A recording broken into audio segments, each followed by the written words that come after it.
love the chase and the hunt, and I set the pace when I'm running. I always Namaste friends. So today in the entire Python, it is chapter 88. And in the SciPy, this is a chapter 3. So we did see the constants, and the constants actually ran up to three modules, like 3 parts.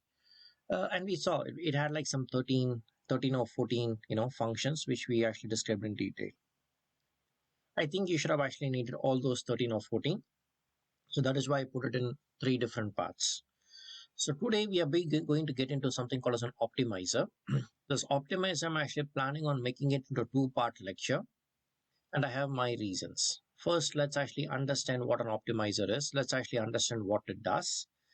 And after digging further, we can actually see tomorrow it will be like minimizing the function and stuff of that nature. All right. So let's actually take it as it is actually coming. Okay. So in order to see what an optimizer is, the optimizer in the SciPython is a set of procedures defined in the SciPy that either find the minimum value of a function or the root of an equation. Okay, so it basically finds, if we have a function, okay, cos plus sine, or some kind of a function, mathematical function, it finds the minimal value or it finds the root of the equation. All right. So optimizing the function, essentially all of the algorithms in machine learning are nothing more than complex equations that needs to be minimized with the help of given data. So if you go to machine learning, it is all going to be a lot of complex equations. That is why you say, like, differential equations and other things are quite important in machine learning. Machine learning is by just itself like it's one of algorithm. So you must be having a very strong math background. Okay. And you must be able to apply it. Okay, because what is machine? Computers, right? So what is computers? Just mathematics, right? So just think it logically. So in order to make optimize these functions is where, like, this optimizer is actually coming in. Okay, so that is what, making, nothing more than more than a complex equation that needs to be minimized with the help of a given data.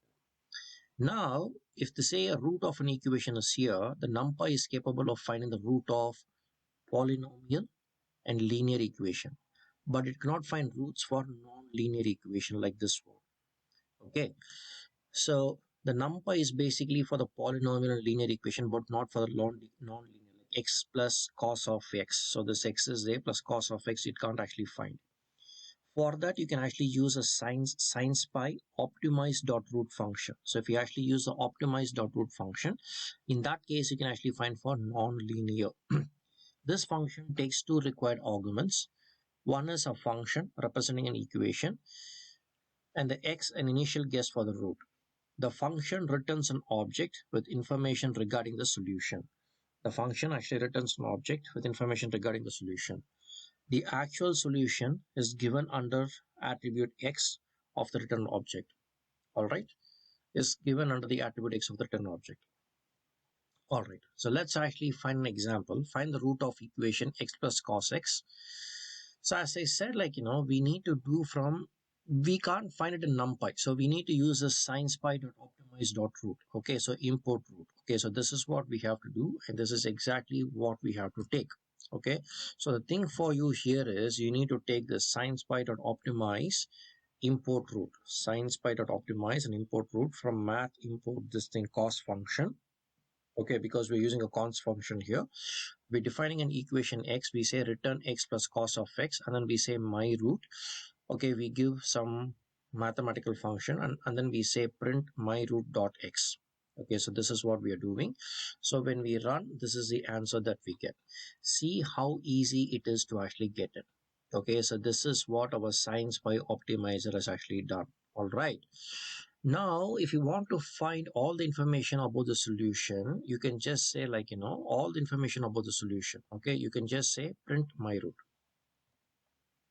So if you say like print my root, it'll give you all the thing about the solution.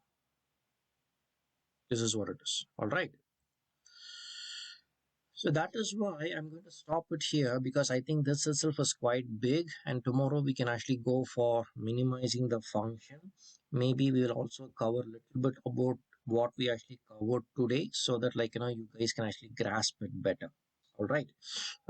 So I think it's a good place to put a stop today. I trust you guys would have actually watched my lecture, probably enjoyed it, probably understood the same. If you have any questions, kindly contact me. I'll actually try to help you to the best of my abilities. Like always, I'd like to thank two persons. One is you for giving me a golden time, and the other is my wife Jayashree for my passion. Till we see next time. Thank you. Take care and cheers.